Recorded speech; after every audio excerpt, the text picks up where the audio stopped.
Okay, well, I think that you can see this Dartmouth thing. So let's kind of review what we talked about last time. We're talking about the history of artificial intelligence, coming from the 1956 meeting of these just great meetings. By the way, the guy on the right is Claude Shannon, the father of information theory. If you've used the AI called Claude, Claude, it's named after Claude Shannon, the guy on the right, because he was such an intellectual giant. So here we have the history of all of the things in. We have the history of what I think are the major accomplishments in uh, artificial intelligence.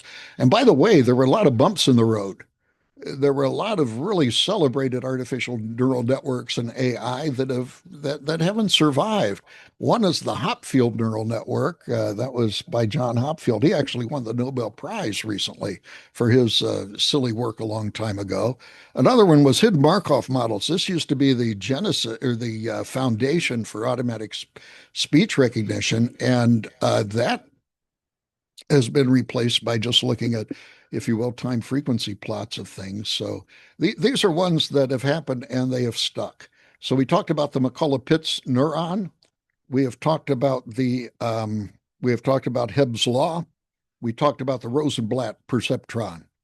And Rosenblatt was a really influential guy. He died when he was very young, by the way, but the IEEE Computational Intelligence Society has something called the Rosenblatt Award, which is named after Rosenblatt. He's the one, I believe, that coined the term perceptron in his early work. And then, of course, there was Adeline, and this was the adaptive linear neuron by Woodrow Hoff. So I'm going to open it up to anybody that watched this. Was anybody? Can you share some of your impressions? Just unmute yourself and talk if you want to.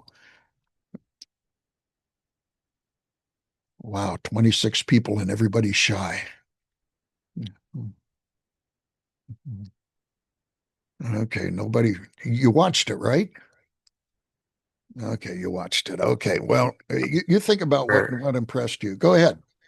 I thought it was pretty interesting considering technology they were using and how they were explaining it. You don't really think about how we're doing it now in that same way with like resistivity and training it in the same way we do now, or just reinforcing what it's like. It gives you we give it to input, and then it gives us an output, and just reinforcing whether it's a good or bad output is not something I would think about how they were doing it back then with how they were saying the material that they were using, the resistivity and things like that.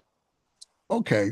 Yeah, that is interesting. In fact, Bernie Woodrow started a company called Memsister, I think it was. It was the first AI company. And the thing he did in terms of the training of the weights, you see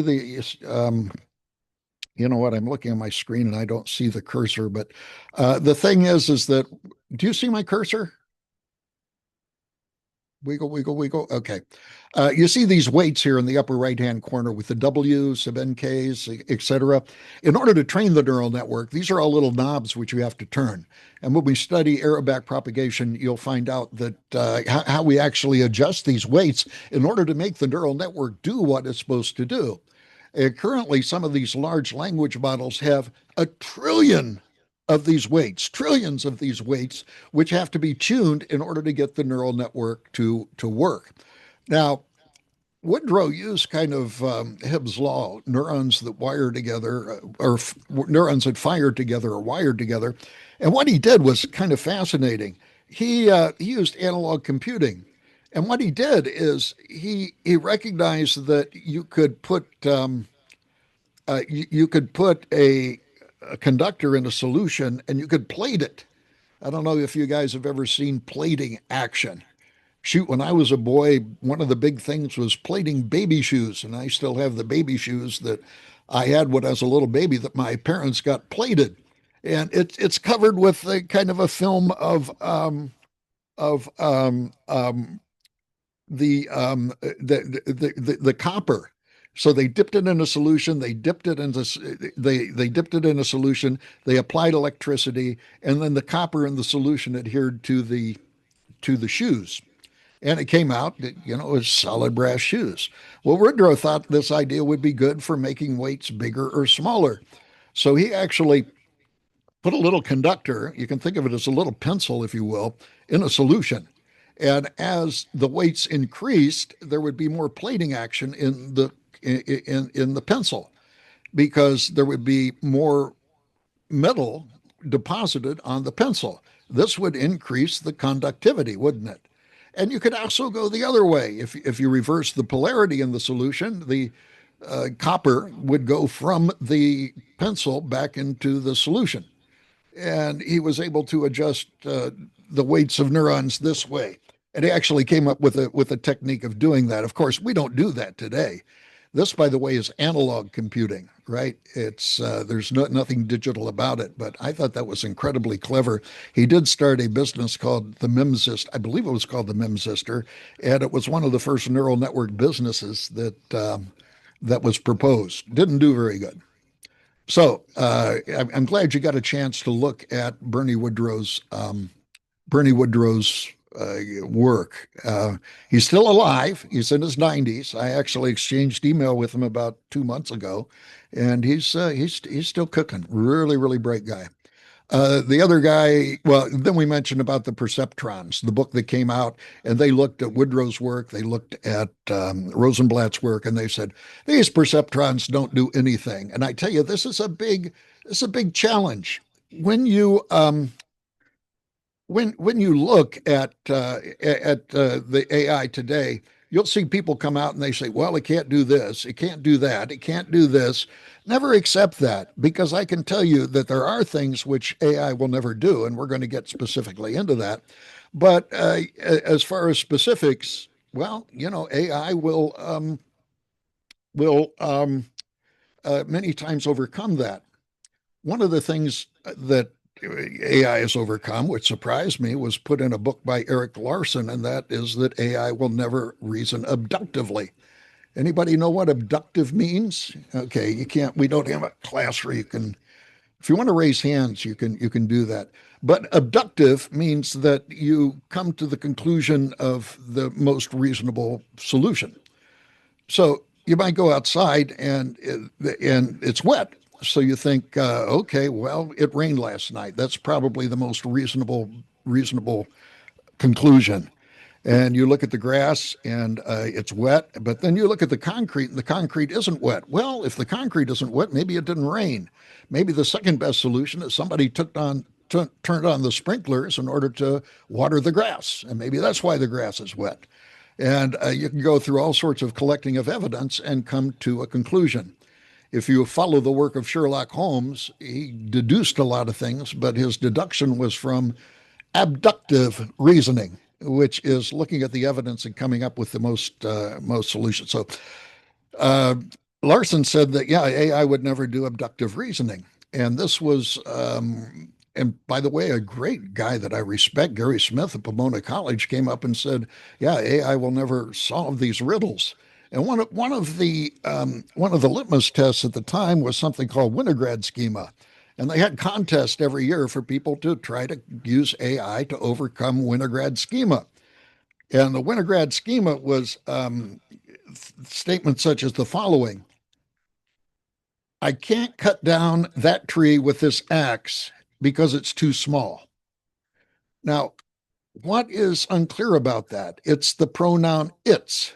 Does the it refer to the tree or does the it refer to the axe? I can't cut down that tree with this axe because it's too small. Now, we as humans abductively know that they're talking about the axe because if the tree was too small, then it would not be able to be cut down. And indeed, these Winograd schema, these attempts at AI, they had contests every year. And the best people could do was kind of 50-50 until the large language models came along. So if you ask ChatGPT that question, I can't cut down that axe.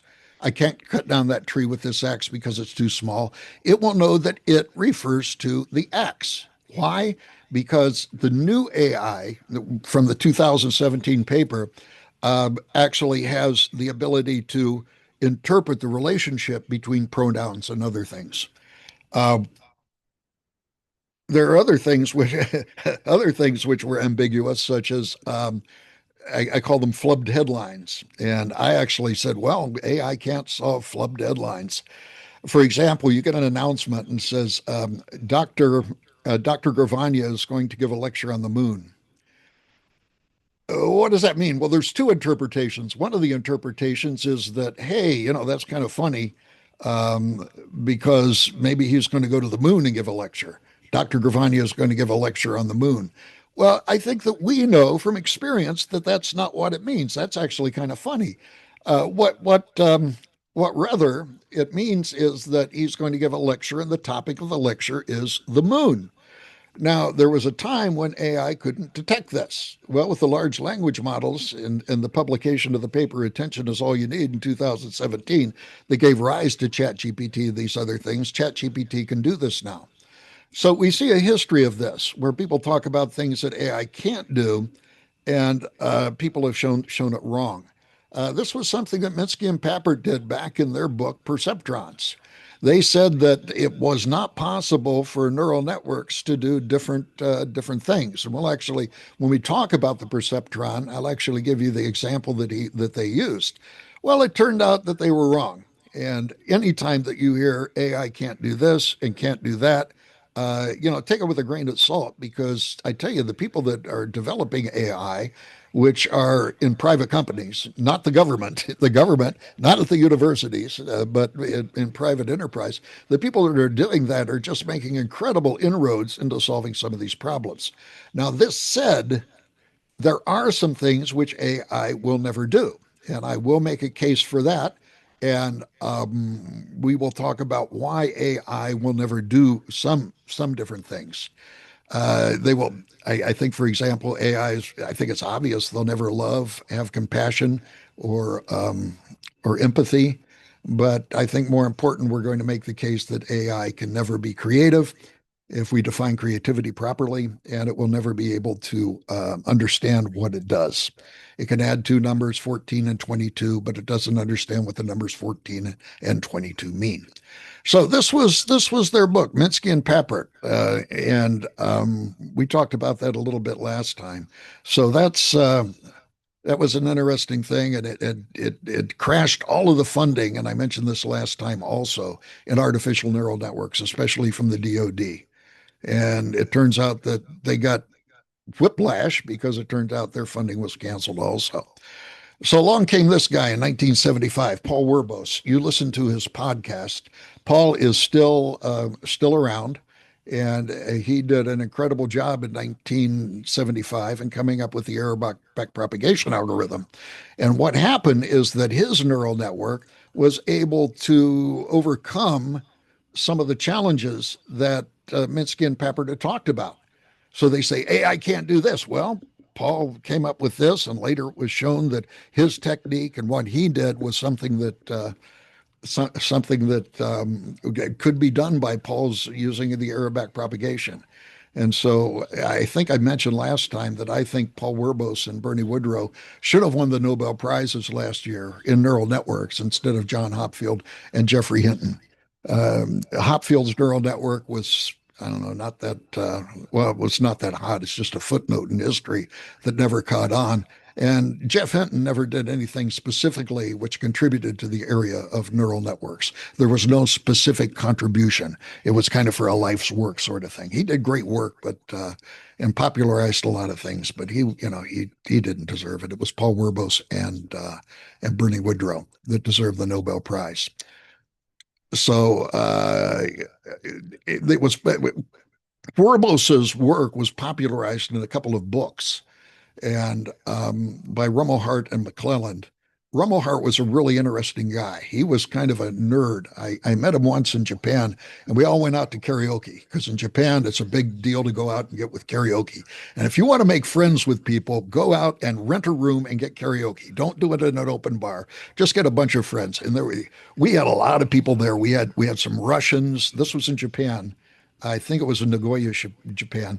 So we had a lot of friends and colleagues, and these are people we'd read the papers of, and we were all sitting around singing.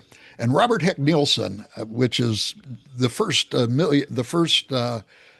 first guy that generated $1 billion company using neural networks, Um, he sang what did he sing? Oh, he sang a Beach Boys song, I think. There were some Russians there, and they sang the song. What do they say? Oh, back in the USSR, the Beatles song, and it was so funny because they were singing, and these were kind of like, recalcitrant people, and but they were there, and there's a line in there where they go, the Moscow girls really knocked me out, and these Russians kind of roll their eyes, and everybody just laughed. But the interesting thing, I mentioned this because David Rumelhart was at this party. David was kind of a consummate nerd. He was a great guy, but we asked David Rumelhart to sing in the karaoke, and he wouldn't do it. He said, "No, I'm not going to do it." He just was kind of too nerdy. And these PDP books, by the way, popularized the idea of error back propagation that Werbos had discovered and made it available to the world. Really, really fascinating stuff, really groundbreaking stuff by Rumelhart and McClellan and the PDP Research Group. The PDP Research Group, by the way, did include Jeff Hinton. So he was one of the people that did this. And this was published in 86. This was over a decade after Werbos's original publication of the idea of error back propagation in his 1975 Harvard dissertation.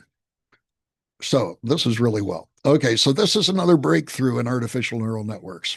Now, it turned out that one of the problems with neural networks, including the error back propagation, was that, man, you had to have big neural networks, and that the size of your training data had to increase exponentially with respect to the number of inputs.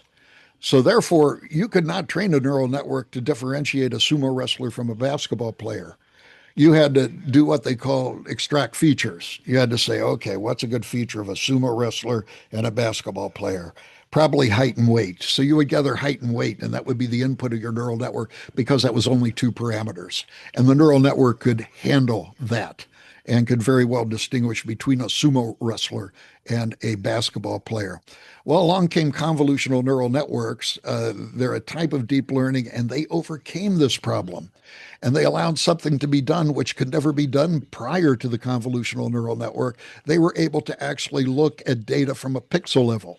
So you could literally put in a picture of a sumo wrestler and a picture of a basketball player and then train the neural network from the pixels.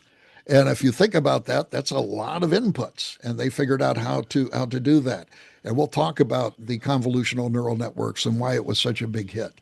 So so that's another big breakthrough. Um, this, by the way, is the history, and I got this from Chat GPT, and I'm putting it up here because I got to brag a little bit. Here's the CNN history. They talked about Hubble and Wiesel in 1962, Fukushima, and I was at this Nagoya conference, and the Fukushima is the guy with the circle around his head there, and I'm sitting next to him. That was before the beard and before when I still had a little bit of hair on top. And sitting on the other side of me is Toshio Fukuda. He was a guy that turned out to be a very good friend. We worked a lot in IEEE together, and I just saw him about a month ago after about 30 years when I traveled to Indonesia to give a talk. And I want you to notice something that I'm the only, and I can say this because that's what the Japanese say. Well, I don't know if I can say that because of the Japanese, but I'm the only round eyes there. Okay. Everybody else has Asian eyes. I'm the only guy with round eyes there. So I was really honored to be in this. Fukushima is a very interesting guy, still alive, still in his 90s. Maybe he should have won a Nobel Prize too. Uh, but he is just a really interesting guy and is socially awkward, but again, a really nice guy. Anyway, going further, it turns out that Les Atlas and Homa and me published a paper in 1987 where we were the first to actually apply adaptive convolutional neural networks. And then LeCun and Krasinski and Hinton. Now, Hinton's the guy that won the Nobel Prize. He won the Nobel Prize, I think, largely because of his work in convolutional neural networks and his application. He applied it to radiology and interestingly forecast that all the radiologists in the world, hey, don't go to school to be a radiologist because you're going to be replaced by artificial intelligence. And this was 15 years ago. He predicted 5 years, and they're using these convolutional neural networks, and they're really good at detecting out little blemishes in images such as CAT scans and such, and say, oh, there's a cancer. And sometimes they can do it a little bit better, but it did not diminish the area of radiologists. They're using it as a tool, and there's actually, I read it on the web, so it must be true. There's a shortage of radiologists now. So this is also interesting. And then the Generative Adversarial Network, or GANs. This was published in 2014. So we're talking about a decade ago. And this is how fast AI has accelerated. The 2014 Generative Adversarial Networks, GANs, were done by Goodfellow and his group. And they were the first way that you could actually perform deepfakes.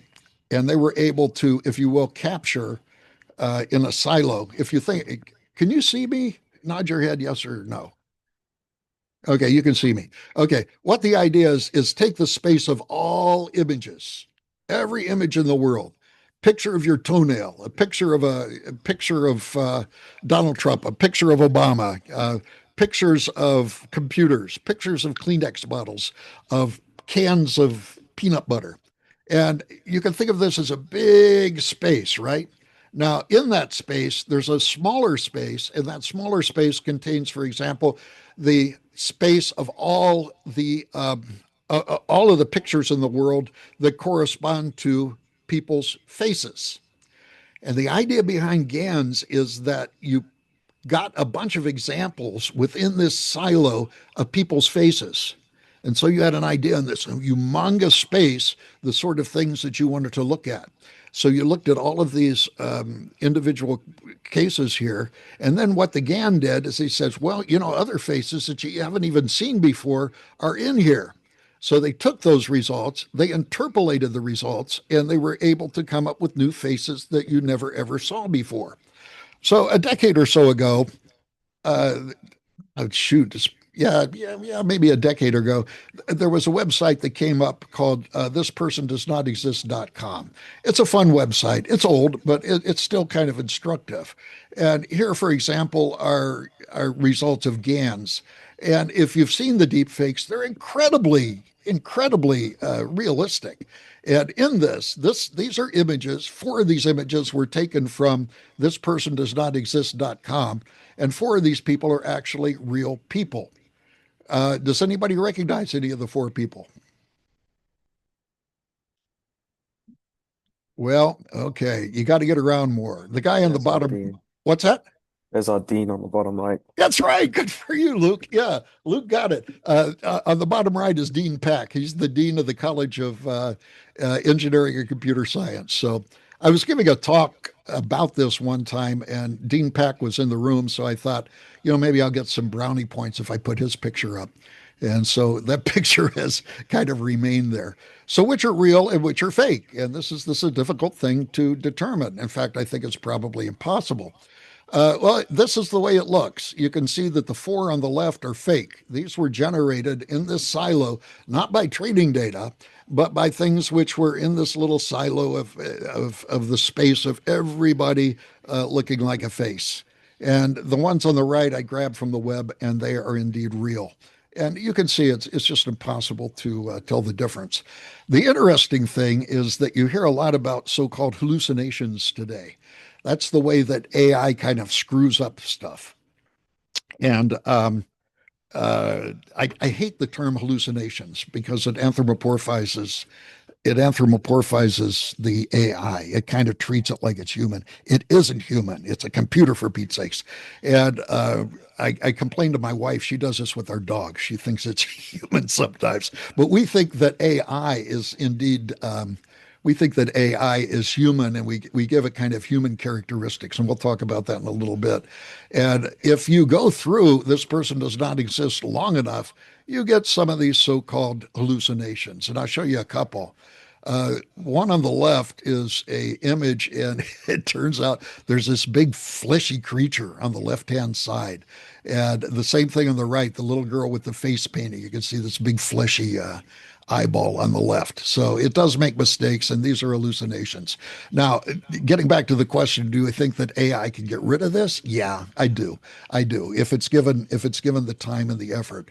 If you've played around with ChatGPT or Grok or any of the other large language models, you notice they're getting better and better and better. And that's the reason is because engineers and computer scientists are going in and they're training it to get rid of these hallucinations and some of these problems.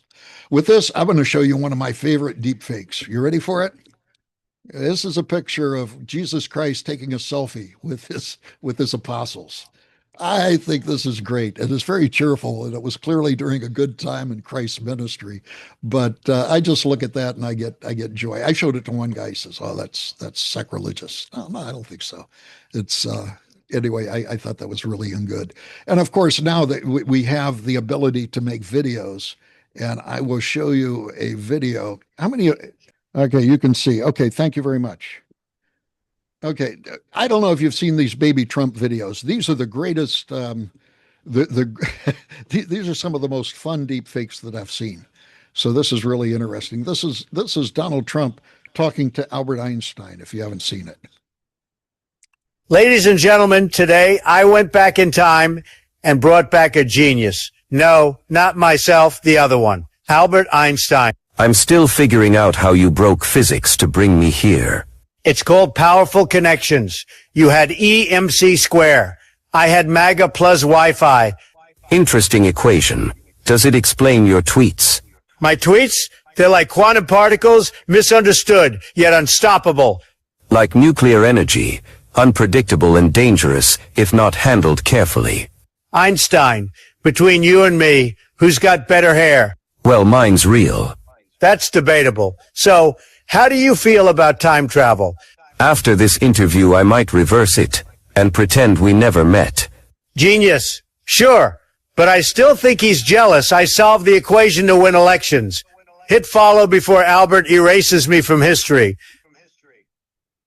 I thought that was incredible. Here's another deep fake, which I really enjoy. This is deep fakes for biblical stories.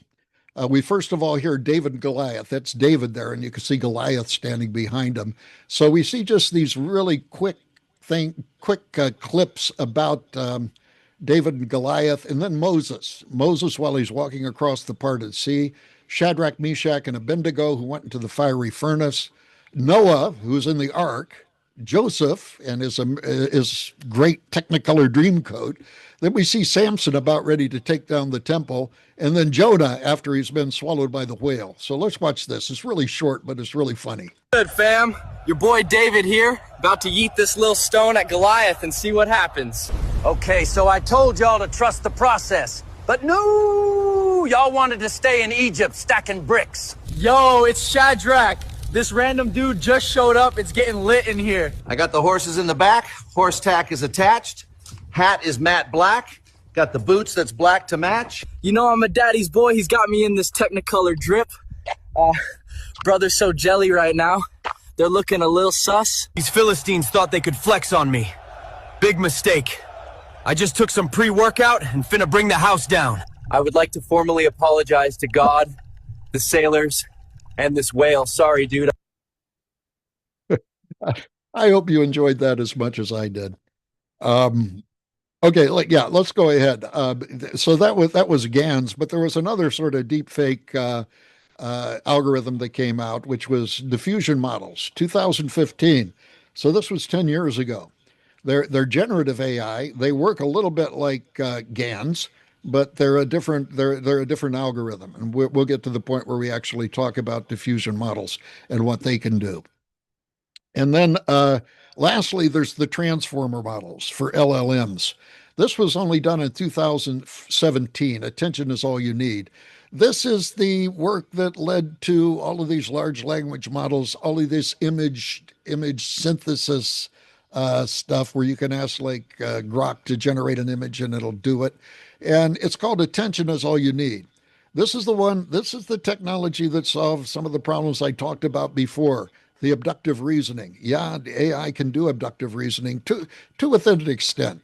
The thing is, you can always fool it, and it will come back and And many times, if you point out that you were fooled, there's a person behind the screen that puts a band-aid on it so that the next time you use it, that won't be a problem. In fact, I think some of you have probably used these large language models, told them that they have made a mistake, and they go, "Oh, you're right. I'm going to fix that." So we're continually tuning these models to do great and wonderful things. Now, here's a fundamental question. There's lots of people that say someday AI is going to write better AI, that's going to write better AI, and that we're going to have all of this great super intelligence from AI getting better and better and better. I went through this history for, well, a number of reasons. One of them was to show that no, none of these came from AI. All of these discoveries, all of these landmark papers, these landmark ideas, came from the ingenuity and the intellect and the creativity of a human being. And creativity, when you properly define it, is something which is resident in humans, and I believe also in our creator. Our creator has the ability to be creative, maybe a little bit with animals, but certainly not to the degree that we have it here. I was talking to somebody the other day and mentioned that everything that we have today, our computers, our rockets, the room you're the room you're sitting in, the air conditioning that we have, the pencils, all of this technology, it comes from stuff that was on the earth 3,000 years ago, but it was void and without form. And because of human ingenuity, we were able to take this and transform it into the civilization and the comforts that we see today. And that was due to human creativity. So again, all of the raw material was already on earth. We, because we are creative and fearfully and wonderfully made, was able to take this and generate the great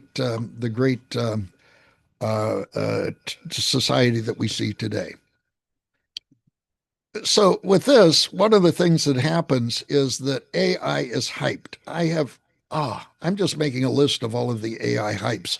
I think that I mentioned that I think a lot of the AI headlines today are from places like the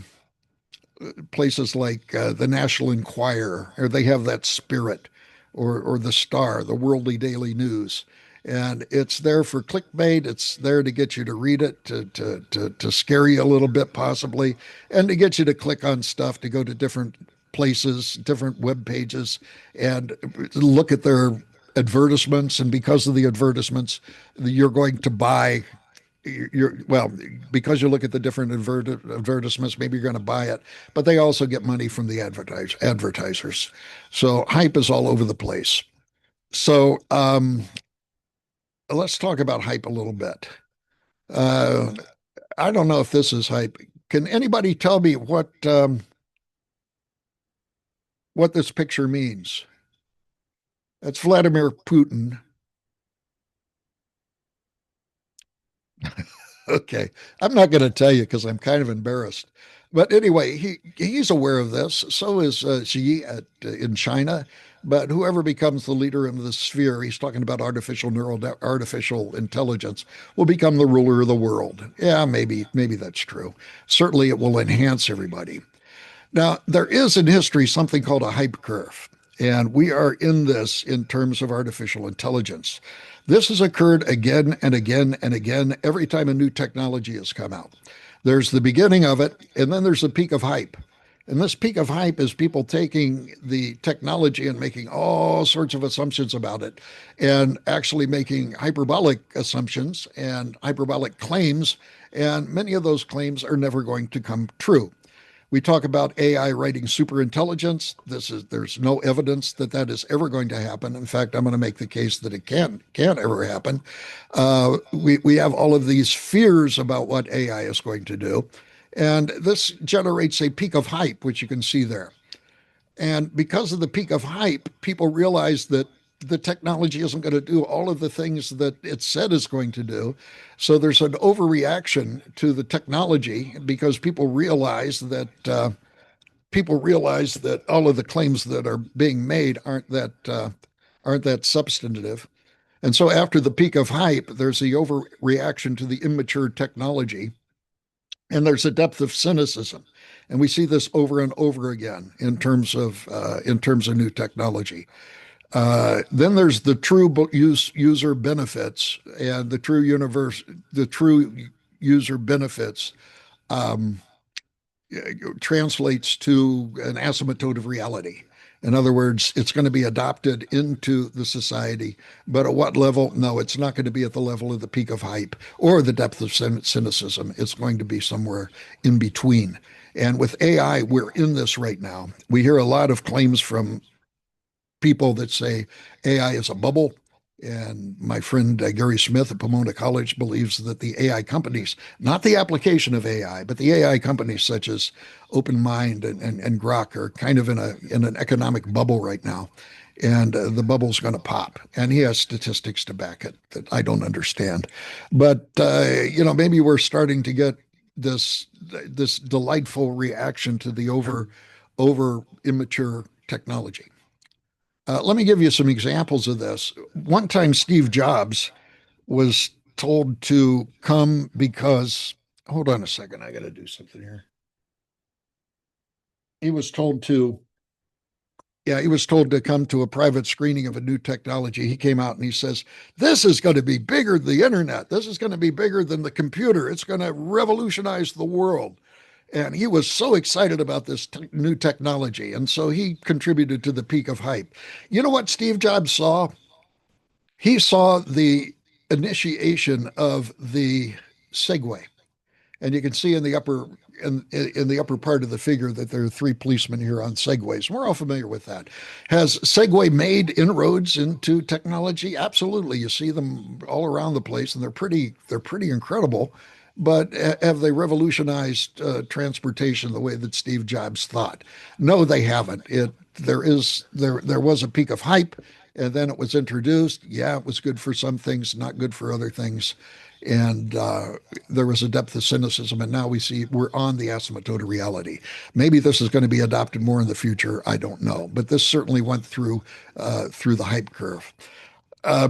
I remember historically, if you look at the history of electricity, there was a big fight between Edison and Westinghouse. Westinghouse was partnered with Tesla for the development of electricity. Now, Edison wanted DC electricity. Tesla said, no, you can't transmit electricity over long distances. You can't translate electricity over long distances using AI because of the resistivity of the wire. What you have to do is you have to translate it to voltage, and that voltage can be transmitted for many, many miles, and then you transfer it back to current. And you could do this with AC, but you can't do this with DC. Well, Edison didn't like this, and he began to go around and he did all sorts of things. One of the things was a piece of information he gave out about the electric chair. It turns out that the electric chair used AC current and was the mode for executing prisoners at the time. You went to the electric chair. Well, it turns out historically in France, they used during the French Revolution a very nice way of killing people called the guillotine. Well, the guillotine was named after a guy. It was named after a guy named Guillotine. I think it's kind of unfortunate that you have things named after you that are kind of negative. I think of all the doctors that have things named after them, like Down syndrome, and everything in medicine is kind of negative. But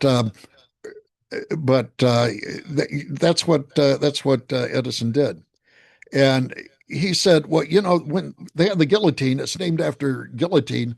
We should call the electric chair when you get electrocuted. No, you're not getting electrocuted. You're getting Westinghoused. So he actually put forward a campaign that was trying to get electrocution renamed Westinghouse.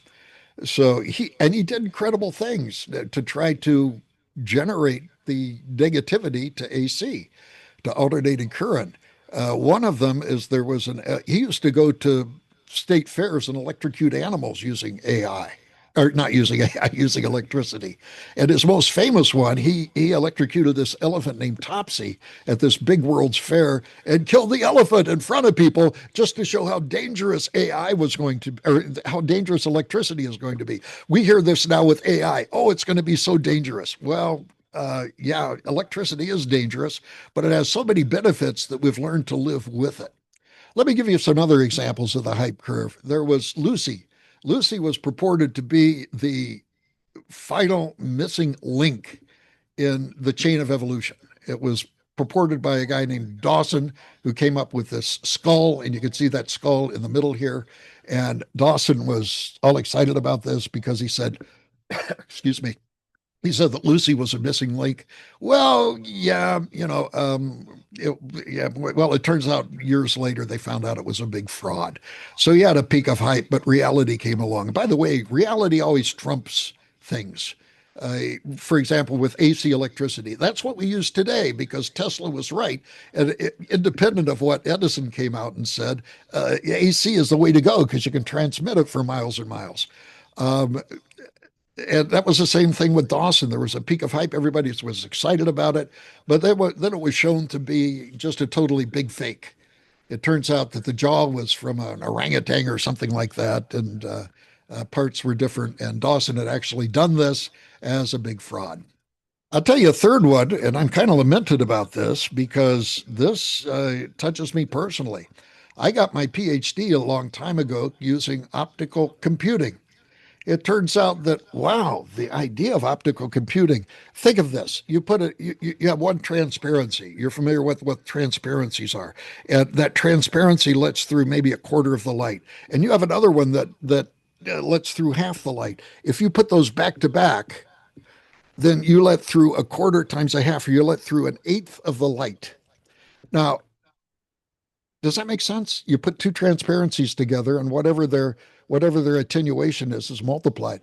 Well, that's really cool, but it turns out that what you've done is you've done a multiplication in the time that it's taken light to travel just a few millimeters. Wow, think of the implications. So that was one of the impetuses of optical computing. Another one was that a lens will take a Fourier transform. So you can do all sorts of Fourier analysis of this. Well, it turns out, like Bernie Woodrow's pencils, pencil lead, where he did the coding using electroplating, it turns out that optical computing is analog. And anytime you have analog computing, it's not accurate. So Bernie Woodrow's plating action was inaccurate. Optical computing, because it was analog, was inaccurate. They still use optical computing, quote unquote, but right now everything is in the digital domain. I'm old enough to remember learning how to multiply on a slide rule. Well, a slide rule was an analog calculator, right? You lined up a bar with a bunch of numbers and you figured out how to multiply, but you could only get things to like three significant figures. And so it wasn't very good. It wasn't very accurate. So optical computing now, at least free space optical computing, is a totally in the rear view mirror. And what I did for my PhD in terms of the application of optical computing is totally bogus. And this was exciting. I mean, this optical computing was sponsored by the DoD, the National Science Foundation. In fact, I got my PhD under funding from the Air Force Office of Scientific Research. And they were the ones that gave a grant to my advisor at the time, one of the greatest men I've ever known, a guy named John Walkup. They gave him a big grant, and that put me through school as an RA. But looking back now, optical computing is something which has gone on this hype curve. I'm sure if you think about it, you could probably think of other technology. Another one which came along, which peaked really quick and went down, was cold fusion. There were two guys that came up with this idea that you could do fusion basically at room temperature. They publicized this, and all sorts of people came out and says, oh my gosh, they're right. Everybody wanted to jump on the bandwagon because they thought it was so cool. I even remember when I was working at the University of Washington in Seattle, where I worked before this, one of the professors came to the dean and says, look, we need to replicate this because this will go into the history books, because cold fusion has been discovered. And because cold fusion has been discovered, it's going to go in the history books. And if we are among the first to re-verify it, we're going to go in the history books too. And he was all irritated that the dean didn't buy into that. So this was a lot of hype. And these different universities came out and they said, yep, we have verified this cold fusion and it works. Well, luckily, I believe it was at Caltech. They were very careful in the experimentation and their duplication of this idea of cold fusion. And they said, it doesn't work. It doesn't work. And the expectation, this peak of hype began to dive, and it was really negative. I mean, it simply didn't work. And the asymptote of reality, just like optical computing, was in the negative area. It's not around anymore. Nobody's doing cold fusion. So people jumping on the bandwagon. And we see this now with AI also, this kind of peak of hype and things happening that way. So we see hype concerning neural networks. Let me give you an example of a newspaper article. This was from the New York Times. And the New York Times article, and I have a picture of the page on the right here, it said, a new Navy device learns by doing. Psychologist shows embryo of computer designed to read and grow wiser. Now, this was published July 7th.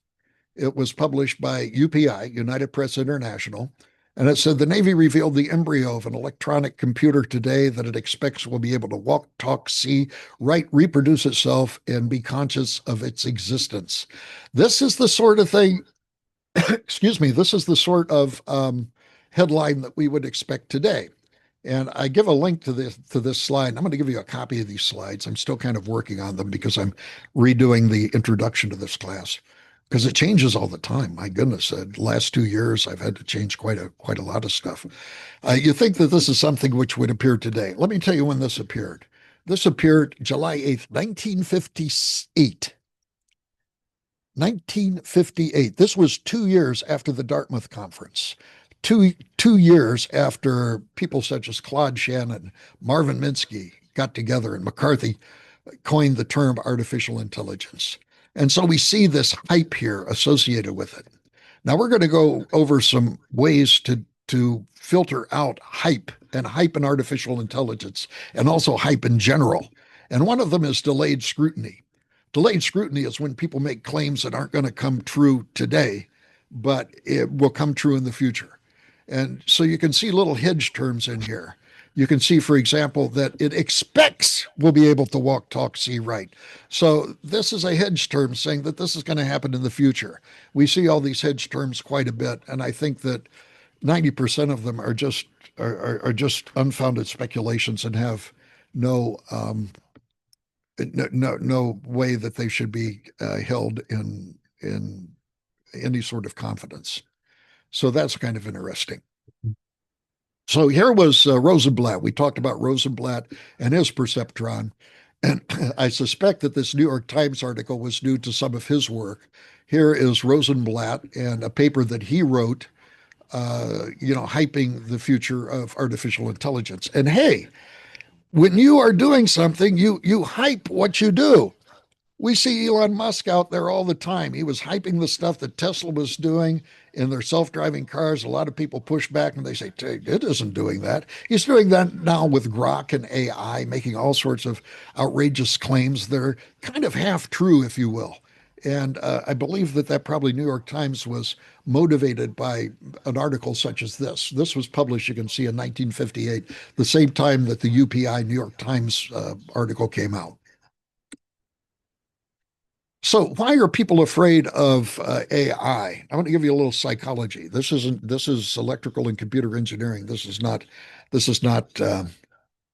psychology, but there's a reason that we're afraid of it. One is the Frankenstein complex. Those that are fans of very old science fiction are familiar with a guy named Isaac Asimov. He coined this word, and it was meant to convey the idea that we might be afraid of mechanical men. So you see on the right here is a movie called Forbidden Planet. And at the time, this was chilling. You had this robot carrying this woman, and you can see that it starred Leslie Nielsen, who later came to fame in Police Squad and Airplane. Leslie Nielsen was the one in Airplane that said, somebody said, well, surely you don't agree. He says, yes, I do agree, and stop calling me Shirley. So that, I think, was the most famous line in his career. But he was a star in this one called Forbidden Planet. And so what is the Frankenstein complex that Isaac Asimov talked about? Well, It's the fear or anxiety that humans have about technology, particularly robots or artificial beings, becoming uncontrollable, dangerous, or surpassing human control, much like the monster in Mary Shelley's Frankenstein. It reflects concerns about creating something that could turn against its creator or society. Now, it does turn out that we have the tendency to anthropomorphize everything. For example, we are born with the predisposition of looking at things and seeing faces because babies have this pre wired thing in their brain where they can look at the mother and begin to recognize her face. And they do it more, they don't learn it from scratch. It's actually pre wired to do that. So, this is one of the motivations for the hype, and one of the reasons that clickbait for AI is so effective. Another one is the uncanny valley. It's the discomfort or eeriness people feel when encountering something like a robot, CGI, computer generated images, or AI characters.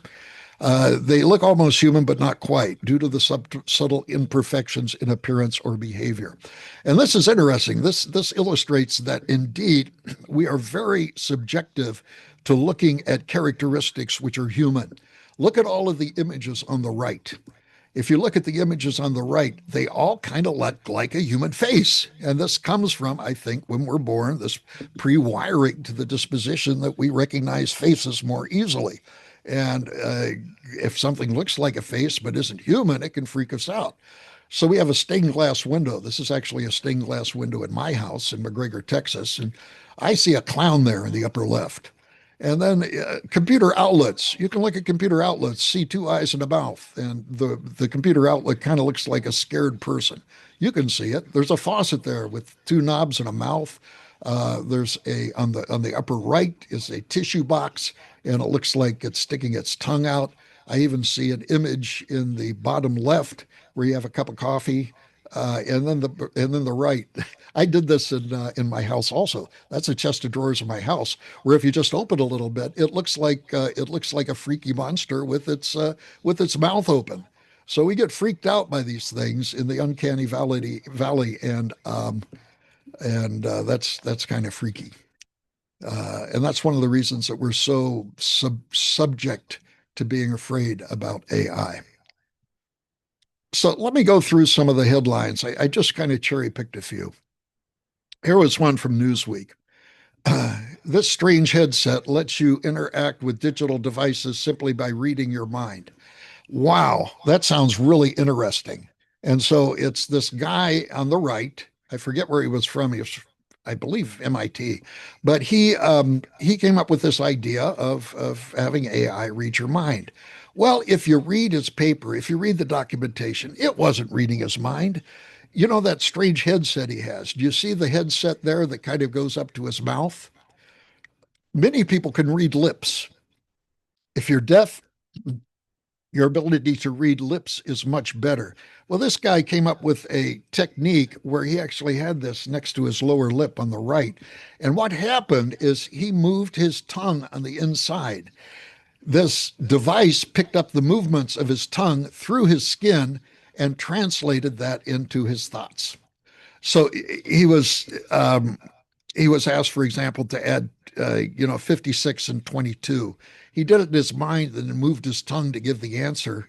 And it looked on the outside that that the AI was reading his mind. No, he was being a ventriloquist, basically, moving his tongue inside of his mouth in order to have the AI figure out what he was doing. So this is totally bogus hype headline. This strange headset lets you interact with digital surfaces simply by reading your mind. So that's an example of a National Enquirer sort of headline, a tabloid headline about AI, which is there to grab your attention. Because you look at that headline, you say, "Oh my gosh, I want to read this." Well, it's totally bogus, and you might go in and you might read it, and you get subject to a few advertisements. Maybe you buy what's in the advertisements, but the advertisers pay, in this case, Newsweek, in order to do something. So that's one headline. Here's another one: new AI fake text generator may be too dangerous to release, say the creators. This is interesting because this comes from OpenAI. If you remember, OpenAI co-founder was Elon Musk. He jumped from the ship and he's all critical today of OpenAI for going public because he wanted it to be totally a private company with open source stuff. But you know what AI they were referring to? Chat GPT 2. They put out this headline to make everybody afraid of their powerful, powerful new artificial intelligence. This was published in February 14th, 2019, and was totally hyped because we know today that we don't have GPT-2. We have GPT-5, at least while we're recording this. And, if GPT-2 was too dangerous, wow, think what GPT-5 should do. For some reason, OpenAI figured out that, well, maybe it isn't too dangerous and maybe we should let the world look into it. And you can use this OpenAI to generate all sorts of fake headlines and such. I do it all the time with images and fake headlines. No, I don't use fake headlines except for pedagogical reasons. Here's another one. This was in 2017. Facebook's artificial intelligence robots shut down after they started talking to each other in their own language. I actually did an interview called The Science Dilemma, and they asked me about AI making its own language. And this was the source of this was The Independent. Now, all of these had releases on a number of different platforms. I'm just showing you one of the platforms, but this was the one. Holy Toledo, man, you read this, you talk about clickbait, you want to go in, you want to find out what the heck they're talking about. Well, people did some investigation on this, and they went to the actual guy that did the Facebook. And he said, while bots are generally making their presence felt, several media organizations got the story about Facebook's bots inventing a new language wrong. They talked to the programmers. They said, no, they were starting to do stuff we didn't know what the heck they would do. It wasn't a new language. They just started goofing up. And it was totally, totally fake news. So all of this is it's just fascinating. It shows you the clickbait we see today. And I would say that 80 to 90% of the headlines we see today about artificial intelligence are false. Well, ladies and gentlemen, our time is up. Thank you for listening to this talking head, and hopefully you've learned something. Was it fun? Shake your head, yes. Okay, good. Okay, thank you. Thank you. So, by the way, for these videos, I'm going to make them available when I get the time. And so you can go back and you can review them at your leisure. And I'm sure you'll all want to review them at your leisure. Okay, thank you. Until next time, be of good cheer. Take care.